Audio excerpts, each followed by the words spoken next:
Program Gebiar pengurus Formi Kabupaten Bogor yang akan memecahkan rekor muri melalui senam pancakarsa disambut baik Kadispora Kabupaten Bogor Bambang Setiawan.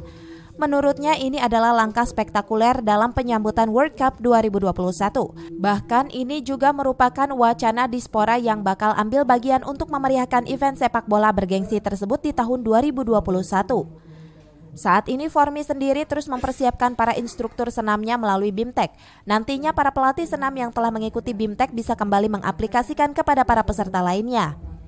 Pada pemecahan rekor muri nanti, Formi akan melibatkan 40.000 peserta yang bekerja sama dengan Ikatan Guru Olahraga atau IGORA dan Koordinator Olahraga Kecamatan atau KOK.